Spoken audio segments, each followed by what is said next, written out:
অবশেষে 2.5 মাস পর নিজের সংসারে ফেরার পালা। আমার মা বাবার যেহেতু দুটোই মেয়ে, তাই আমরা 10 দিনের জন্য গেলেও বুঝতে পারি যখন আমরা চলে যাব তখন মা বাবার অনেকটা মন খারাপ করবে। কিন্তু কিচ্ছু করার নেই, আমাদের নিজেদের সংসারে আমাদেরকে ফিরতেই হবে, এটাই সংসারের নিয়ম। আমার হাজব্যান্ডের কাজের সূত্রে যেহেতু নাগাল্যান্ডে থাকি, তাই জন্য আমাকে এবার নাগাল্যান্ডে ফিরতে হবে। ফ্লাইটে ওঠার পরে অবধিও অনেক মন খারাপ ছিল, কিন্তু একদিক থেকে এক্সাইটেডও ছিলাম, কারণ আমার মেয়ের এটা ফার্স্ট ফ্লাইট। প্রথমে ভেবেছিলাম আমার মেয়ে কতই না কান্নাকাটি করবে, কিন্তু এমন কিছুই হয়নি। ওর বাবার সাথে খুবই আনন্দ করছিল, বাইরের দিকে তাকিয়েছিল।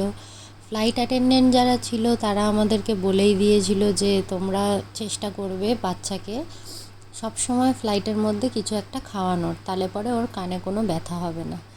ফ্লাইট থেকে নামার পরে যখন গাড়িতে উঠে এই পাহাড়ি রাস্তাগুলোয় আসলাম, তখন যেন মনটা কিছুটা শান্তি পেয়েছিল।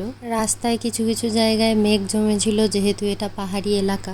বাড়িতে ফেরার পরে কিছুক্ষণ রেস্ট নিয়ে আমি রান্নাঘরটা পরিষ্কার করতে লেগে পড়েছিলাম। আর এই এত কিছু জিনিস সব এক্সপায়ার হয়ে গেছে, এগুলো সব কিছু আমাকে ফেলে দিতে হবে এখন।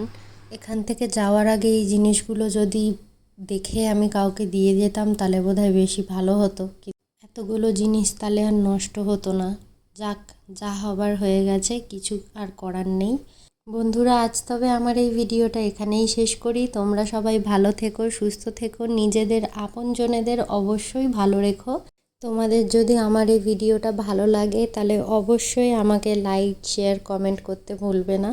আর যদি তোমরা ইউটিউবে দেখে থাকো তাহলে পরে সাবস্ক্রাইব করতেও ভুলবে না। চলো আসি তবে আজকের মতন, আবার দেখা হচ্ছে আমার নেক্সট ভিডিওতে।